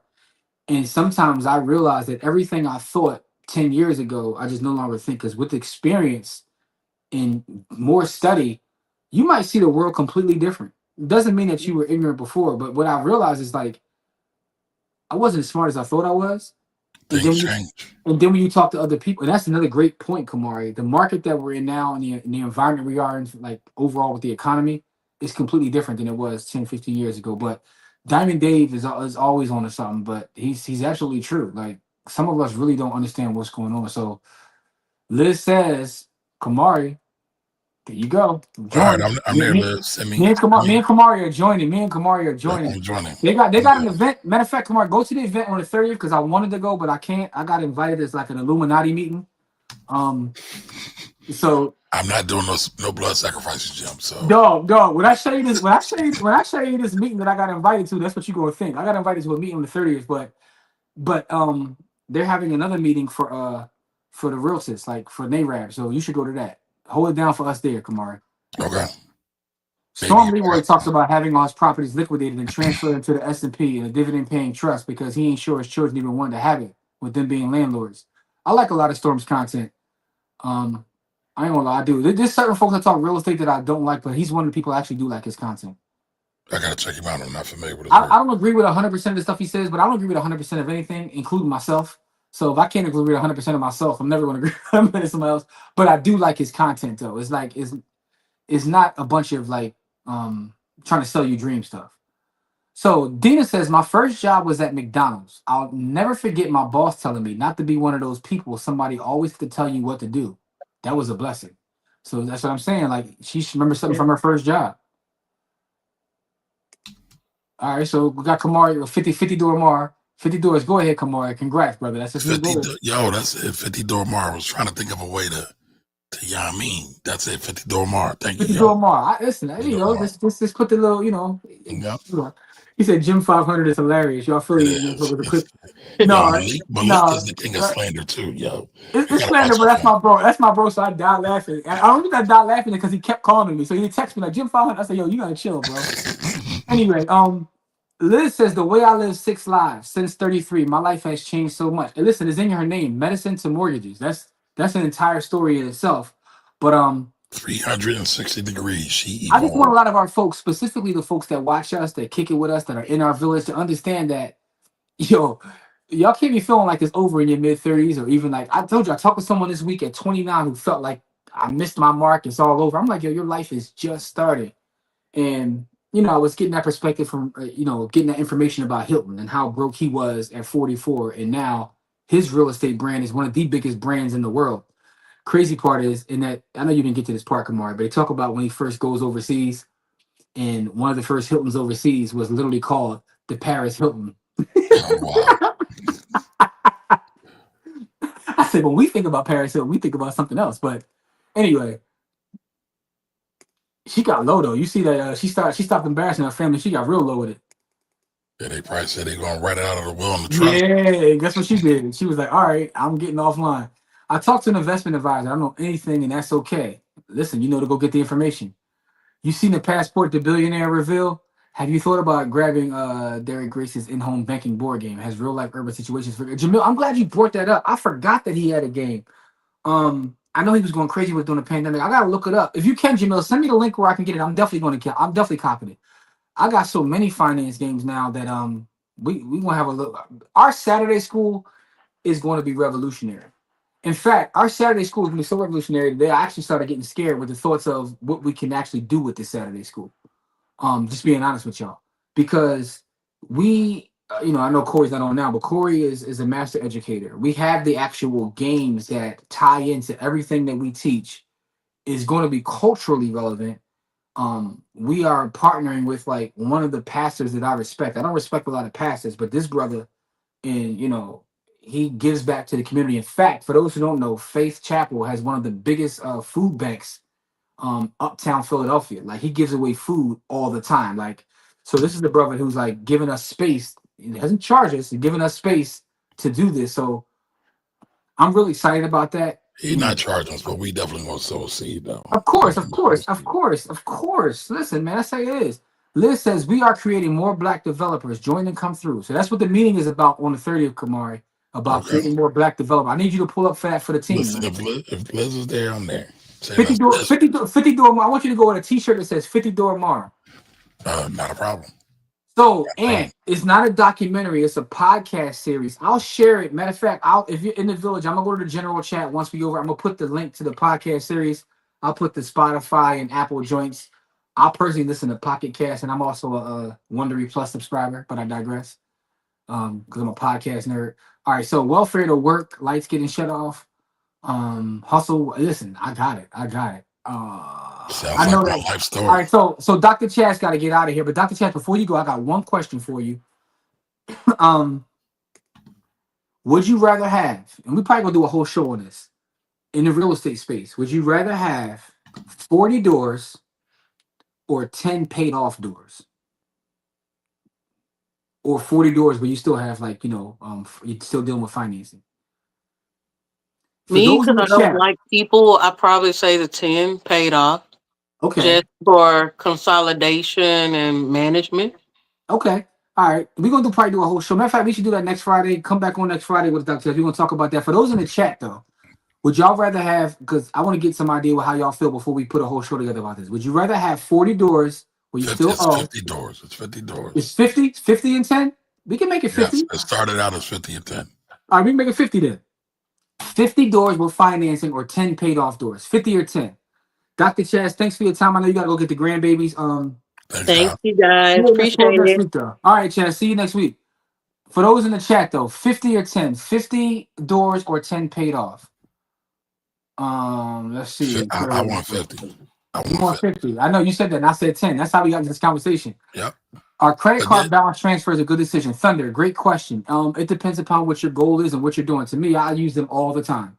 I use them if I have any credit card that I use them and I have pay zero interest. And sometimes I ain't gonna lie to you, I've used them for real estate deals, right? And I'll be very specific. Discover stays sending me something where it's like, here's a 0%. You can write yourself a check. I'll write myself a check. Give me 15 bands. Let me go buy a crib, refi, pay Discover back they 15 bands at 0% interest. That's me personally. I'm not telling anybody to do that. But so if you're in a lot of debt and you don't want to pay interest, absolutely use them. Yo, you gotta stop using AI to make your own picture, man. It make you look crazy, bro. Mr. 50 Doors. It's 50 Door Mar, man. 50 Door Mar. By the way, not a shot. Y'all see what color hoodie he put himself in. I keep telling y'all, man. 9 trade Mark. Never mind. Let me stop. Stop. I feel like I haven't hit my prime yet at 38. 45-year-old me will be on another level. And that's the way you got to look at it, Don. Don's saying at 38, he feel like he hasn't hit his prime yet. Y'all made that Blackopoly joint. Oh, so the Blackopoly game, I actually purchased that from a black store. I gotta find their name and give them their credit too. I purchased Blackopoly from a store on Black Wall Street in Tulsa, Oklahoma. That's where I got that actual game from. I gotta bounce. Y'all have a great weekend, Kelly. We about to get out of here. We get to this last comment. We're gonna get out of here. I'm about to turn 50 in 2 Fridays. And Bitcoin options and long term has given me a new hope at 46. It ain't never too late. I love to hear that, Jamil. Love to hear that. Love to hear that. Man, y'all are the truth. My niece was so excited after your class. My girl is going to be wealthy by 18, 16 at best. Liz, thank you. So coming from you, that means everything. Shavar, what's going on? All right, so Ann says he'd rather have 10 paid off. 10 paid off. For a Yeah, but the person question first is round. why, right? So there's a reason. I don't want debt just for the sake of debt. Remember, for me, these 50 doors, they're not for me. They're not my lifetime. They are for the next generation. This is about what my father has bestowed upon me as a steward, what I have to then do for my next generation. Respect.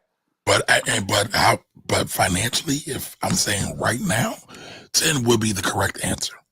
10 would be the correct answer. All right, so Thunder says, for a person's first rental property, would you recommend a single family or a multifamily property? Now, my answer to that is going to like not really help you at all because I'm going to say it depends.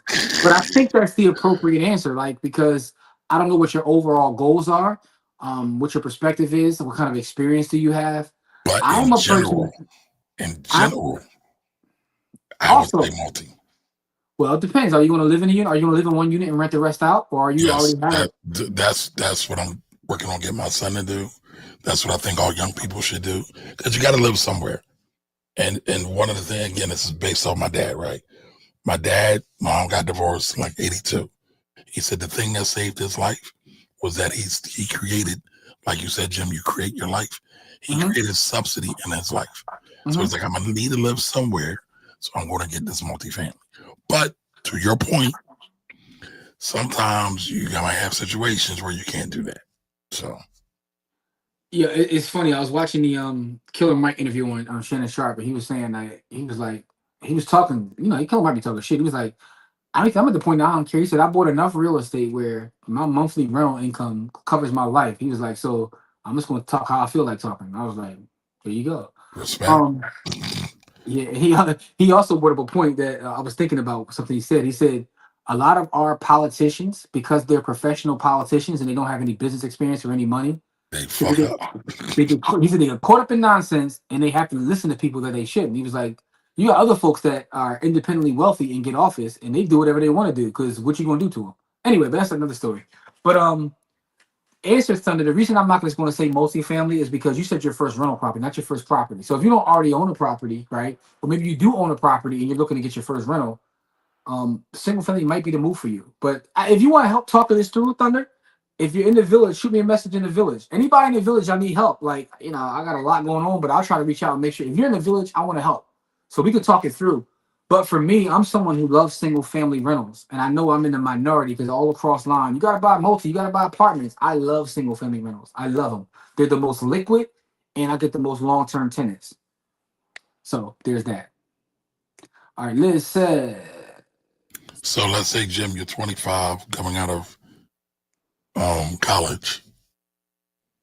You want to buy a property, you still want that single family?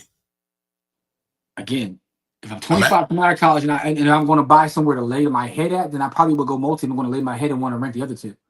But I would only do that for a year, and then I would go out and then buy a single family and then add someone else into that third unit. Now I still got, so that would be my plan. Listen, tap me in for this. As a lender, I'd rather the 10 paid off. Whoa. Liz, next Friday, we're going to do a whole show on this. Next Friday. New Roman says 10 paid off. We need to do this in person. Lawrence says 10 paid off. We got a whole other conversation in person that's going to go a little deeper than this. We can do multiples in person. John says 10 paid off. Jarrell says 10 paid off. Thunder says 10 doors flat out. All right. And leverage to buy a bigger property. He wants a 10 paid off, leverage to buy a bigger property. And man, everybody is saying 10 paid off and is sending you a salute to y'all fraternity, Kamari. What fraternity, man? Stop it, man. Jamil says 10 doors because I can manage future scalability if I choose as I get older. I'm with Jim. Use the rent to buy BTC. There you go. GC said, "What's good? What's good, GC? How are you, man?" In my opinion, the man value increases as he ages. Hopefully, more wisdom and more wealth. Absolutely. I recommend the property that gives you the best return on investment. That's why it depends. Tap me in. Liz, listen, I want Liz. We getting ready to get out of here, but I want you to tap in next Friday because we're going to talk about the 10 versus 50. I'm just showing now that everybody's saying 10 paid off. I own a duplex and I live in it. I can't complain at all. There you go. I once owned a duplex and lived in it on Oakmont Street, and I used to tell my tenant that I just the manager that managed it for the owner, and I'd be like, "Yeah, he's a weirdo." Single families are great with the proper setup if you're You young. didn't lie. Most of them make You sense. didn't lie. Yeah, I did manage it for the owner. She just didn't know I was the owner. I know. What, But you didn't lie though. You are weirdo. Hey, listen, I'm okay. I'm okay. Listen, I'm okay with being a weirdo. I'm different. All right, y'all. Listen. So, we talked about a lot today. We talked about Bud Crawford, his real estate empire. We talked about 50 Door Mar. We talked about 10 versus 50. That's our show for next week. Is we're going to have a full debate, 10 versus 50. I want Kamari to prepare his argument for the 50. I mean, I just gave it to you. Hopefully Liz is going to show up too. Liz, we need you next Friday. We're going to do 10 versus 50 next Friday at 7. Other than that, for those in the Philly area, pull up tomorrow, 108 East Price Street. It's our first ever Saturday school. It's something that we've been working on for a while. We're excited about it. Sunday. So Sunday, are we doing a Sunday class, Kamari?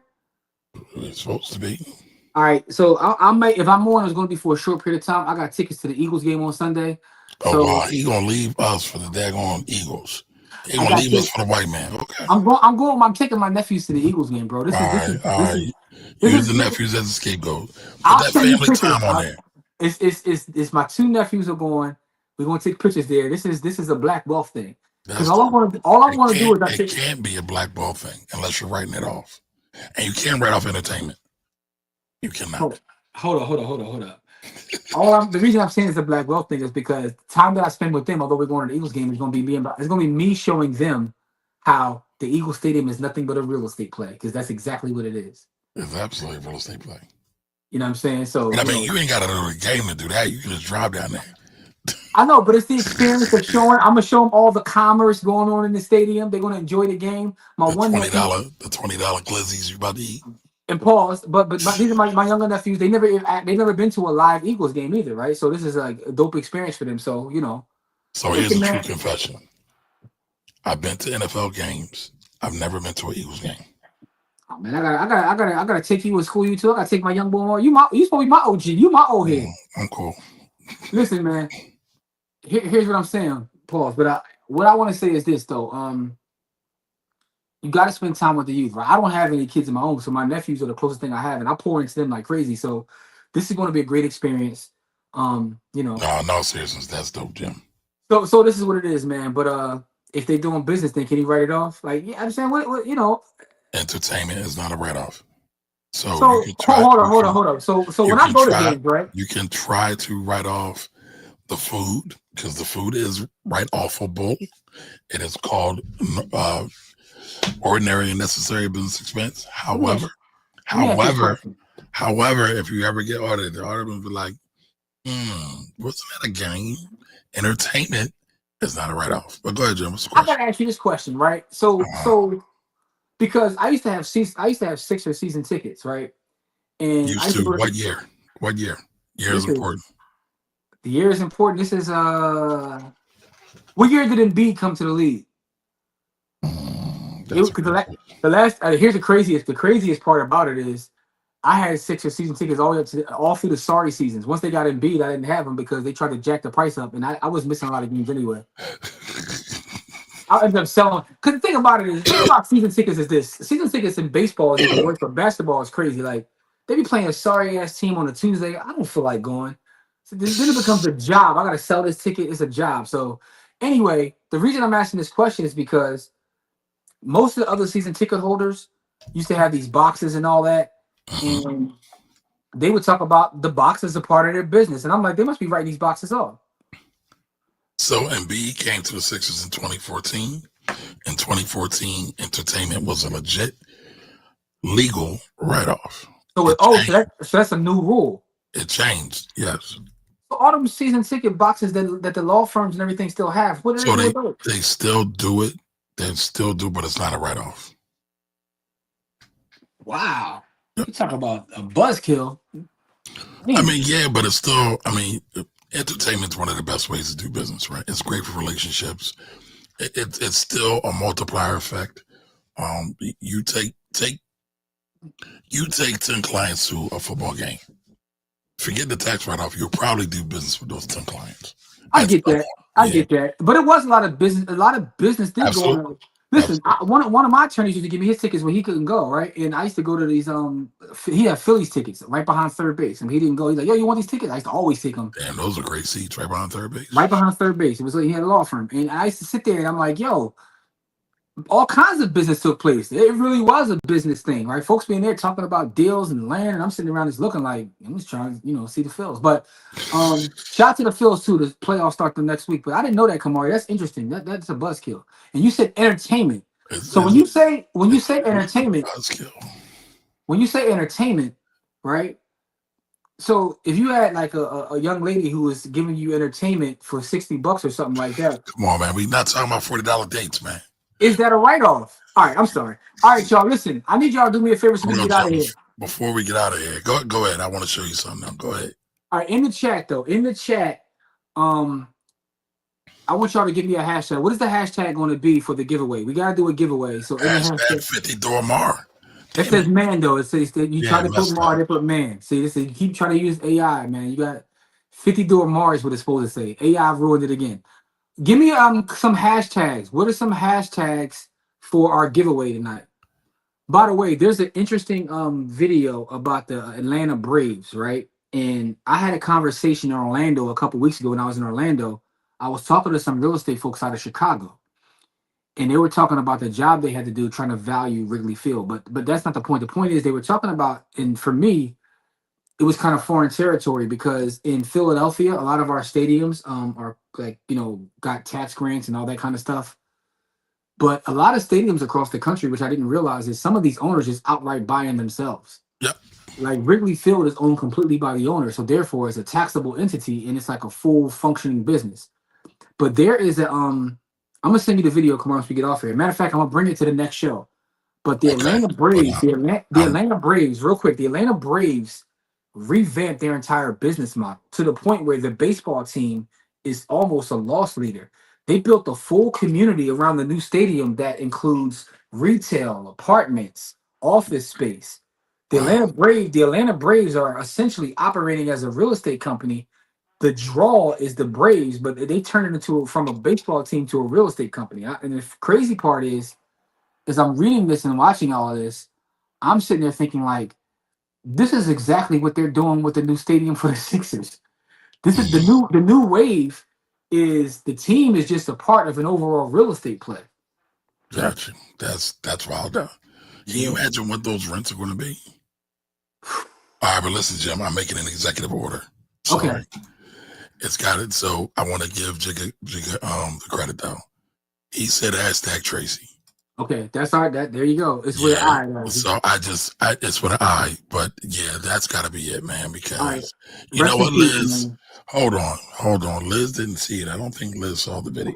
Before we get out of here, we gotta show this video. Liz, watch this video, but also put the correct one up so everybody can join while you play the video.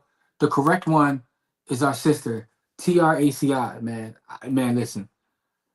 Like, yeah, it's crazy. Kamari's trying to bring me to tears again on the show, but we're going to watch the video again. No, listen, man, I do feel it's incumbent upon us to keep her name alive and keep her legacy alive because Tracy was a real one. I know a lot of people use that term and they overuse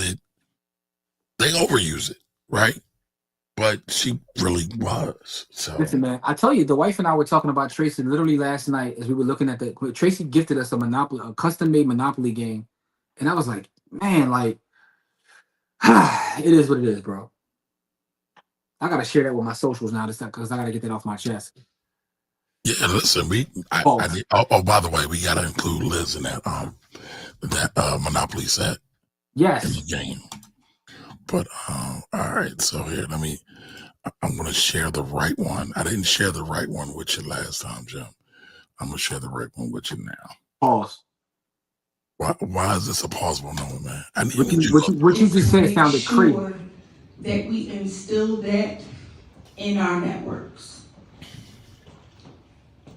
There should not be any conversations regarding Nana's house, estate sales, divorces, or land or other community conversations that don't go through us. With our relationships and the fact that Native Philadelphians, networks, organizations, resources, business owners, faith leaders, attorneys, everybody in here, we can make sure that our dollar spends 6 times before it leaves our community. That's right. That's right. That is how we build generational wealth. That is how you create spaces to share, deliberately transfer, and appropriately make sure your paperwork is put together with professionals, not gurus. Amen. Talk about it. Everybody has credentials. They have made sure that they have paid attention and homage to their craft in years. So it's not a practice on your family. It's not a practice on your family. Like, I think before you post it, Omar, use the other one and just add subtitles because that one got too many. No, it does, but I'm a rock with this one because I use something else. That's why I hate that app. I erased that app off my phone because that don't be putting too many pale skins in my videos. Yeah, but I feel like the message is, I feel you. The message is what it is, which is why you don't need all that. Yeah, but it depends. For somebody who does not know, it could be helpful. But I feel you though, brother. No, I'm talking about just the No, I know what you mean. I know what you mean. Especially what she's saying. What she's saying, we don't need to, Anyway, yeah, but some people have short attention spans. You got me over teary-eyed over here, man. And one of the things about Tracy though, and it's funny because I have a whole folder in my Google Drive of like pictures and videos of Tracy, is that she did so much work that we have that, right? I think about this, but the most important person to probably ever live in my life is my grandma. My grandmother meant the world to me. But I often think about the fact that I don't got a lot of videos. I got pictures, but I don't have a lot of video. And I think about like where we are in the world, and we create so much content, and even with our sister, like there's so much. So, that's a blessing too. And so I want to say this, piggybacking off of Jim, right? And Liz, right? She says, I miss our friend deeply. My caption was going to be, we miss our friend deeply. Basically what Liz was saying, right? But take pictures with your loved ones. Take videos with them every chance you get. We all got these phones. They got these technology. After losing Tracy, after losing my father and so many other people in my family, over the last 12 months, like these memories are everything. Yeah. They're everything. They're gold. They're gold. Hey man, we got to get a lot of pictures tomorrow, man. We got a lot of pictures. Listen, it's funny you say that, right? I just told Liz this. Me and Liz just had a closing probably a month ago or whatever. And I was telling her and Keisha, I was like, let's get some pictures because when I see my people, I'm taking pictures with y'all from now on, right? Because you got to make those memories. I was just having this conversation with Liz. And it's not being extra. It's not being Joe. It's just saying, yo, we're not going to live forever, y'all. Not to be morbid, but I always want to remember you as long as I can. Man, when we were at Tracy's wake and they had all those pictures, I was like, yo, first of all, she knew everybody. Yep. And then it's like, but man, I miss Tracy. But like, man, that's tough, bro. But so that's our hashtag. Hashtag Tracy. Join Kamari. Set up the if you can set up the giveaway. We're gonna do our giveaway. Remember, if you win this, shoot me a message in the village. And if you're not in the village, go to blackwealthrebels.com and join the village. If you win, send me your lightning address. How you get your lightning address? Now I want you to pay attention for this. Go into your Cash App. Go to where it says Bitcoin. It's going to be an up arrow and a down arrow. Hit that button. It's going to give you a QR code. Basically, you're saying, I want to receive. So tap the QR code. It's going to say Bitcoin address and Lightning address. Copy the Lightning address. Send that to me. It's a long string of numbers. It's the reason I'm using Lightning and not Bitcoin because Lightning settles literally within seconds. It's a side chain on the Bitcoin network. That's What a does whole. that even mean? Yeah. What See, does it even mean? and this is why we got the Bitcoin class. I know Jamil gonna cut us out. Like you keep saying that. We got things scheduled. Kamari wants to do a class first about Bitcoin versus crypto. Then we're Yes, gonna follow. that's But then we're October gonna 11th. That's October 11th. Hey, October 11th is next Saturday. So next Saturday evening, we going live. So you got to be in the village because I'm going to do this on a Zoom because I want to see y'all beautiful faces. Y'all beautiful chocolate faces. I want to see on the Zoom. We're going to do this live. Bitcoin versus crypto and why I feel the way I feel. Salute to everybody that's watched the last Stack Sats or Die Trying. It was in the village for a whole week before it hit the public airways. The audio is out now. Yeah, also the Philadelphia Rohan Report. That's right. Tupac Shakur is what they call me. We got a project we working on that we haven't announced yet. It's going to be fire. It's gonna revolutionize that space, but I digress. Hashtag Tracy. Everybody join hashtag Tracy to do our giveaway. You gonna Jamil, you gotta let me know too. Let's get to the comments. Jamil, what is how many sats is this tonight, Jamil? How many sats? Jimmy, correct me so fast. I was not fancy, but I understand. Now, listen, we gotta take these flicks with our people, man. Like, we gotta do that. Hashtag Tracy, guys. So everybody go in, put hashtag Tracy, and then we're gonna do our giveaway. And for those that are coming tomorrow, Pauls, we'll see you in the morning. We're starting at 9 a.m. We're gonna have grub for the youth. We're gonna, the game. I think I'm gonna start with the game. It's called From Paycheck to Billionaire, which is a pretty dope game. A lot of people haven't seen that. I got a lot of. The funniest thing about sharing those games is all the emails and inboxes I got. Like, I want to get that game, and that was part of the reason why I did it because you can make learning about money fun. $25 equals 20,477 cents. Here's the beautiful thing about that. Wait a minute. We got 20,477. What did BTC close at today? Exactly. We got a major update. First off, BTC doesn't close, but I'm glad you said that because last week when Jamil gave us it was like $25 was like 24,000 or something crazy like that. Right now, as we write this, Bitcoin is above $122,000 per coin. 122,000. So it's at an all-time high. No, because we cracked 123 before. No, I don't see anything higher than 123 than today. No, I said we cracked 123 before. Right now we're at 122. Okay. Right now we're at 122. I'm saying we have cracked 123. But here's the thing though. People laugh when I said this. People laugh when I said we was going to hit six figures. So keep laughing. We're going to hit $250,000. But now people was losing their stuff a couple weeks ago. It's down to 110. But I'm like, yo, wasn't Bitcoin like 90 something at the beginning of the year? Like, why are you freaking out? All right, so Jarrell, I'll send you a link. I'm gonna send it to you in the village. I'll send you a link to the games that I shared. I shared thus far. I've shared from Paycheck to Billionaire. What else did I share, Kamari? I shared the other one. Let's show the ones I shared. You shared a lot. I shared at least 3 games. Paycheck to Billionaire was one. I shared Blackopoly, and the other one was the other real estate game that I shared too. Let me get the name of that joint. I got another real estate joint that I was going to share that I haven't shared yet, but Acquire. The other one I shared was called Acquire. I got a new game in today, and I got another one that I'm sitting on I haven't shared yet. So on TradingView, but the market doesn't show down. So on TradingView between 8 and 9, but the market because itself, of where they're pulling the source of the data from. Exactly, but it doesn't close itself. All right, y'all.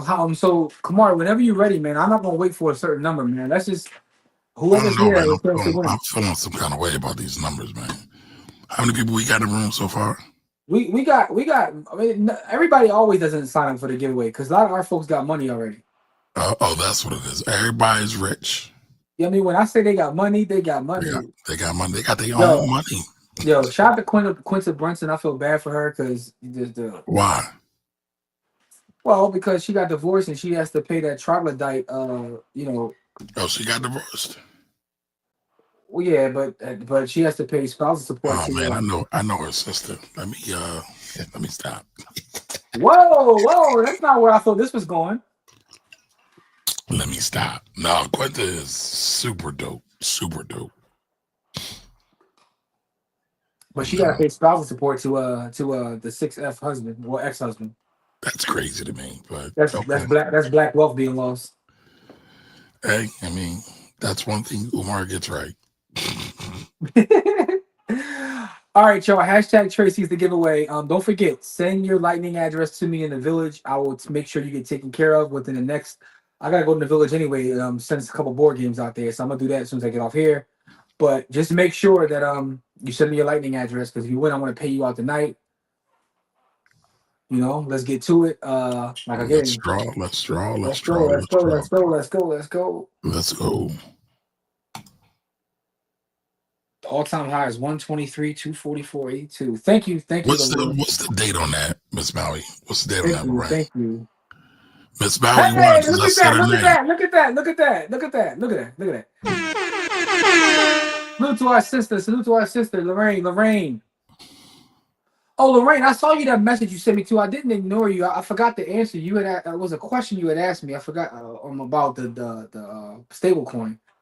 I meant to put something together about that. I just didn't do it, so I didn't forget about you. But shoot me a message in the village, Lorraine, with your lightning address, and we're gonna get this to you this evening. Everybody else, we appreciate you. We love you. Kamari will be here Sunday morning, if nothing else. If I can't make it, Listen, man. No, we can't take off no more days. You gotta come on. I might be on the Broad Street line. You gotta come on at least 5 minutes. Hey, listen, I might check in from the Broad Street line. You know what I'm saying? I got a tailgate. No, you gotta check it from the stands. We know you got a box. Well, I mean, I'm not. I got some great seats. I ain't gonna lie to you. If I told you what I paid for this game, these 4 tickets, bro. You're probably in the box with the mayor. That's cool. No, that's from the 30th though, dog. I told you I got invited to a Illuminati meeting. I'm gonna send you the link to this meeting I got invited to, bro. Hey man, you that bold, man. Congratulations. No, I'm not. I'm a cog on the wheel, man. I'm just here. Illuminati. Listen, y'all. We love y'all. We appreciate y'all. We'll see y'all on Sunday as well as next week for those coming to the camp. Can't wait to see you guys tomorrow. Please stay safe out there. We love you. Peace. Stay great, y'all. Later. Black Queens forever.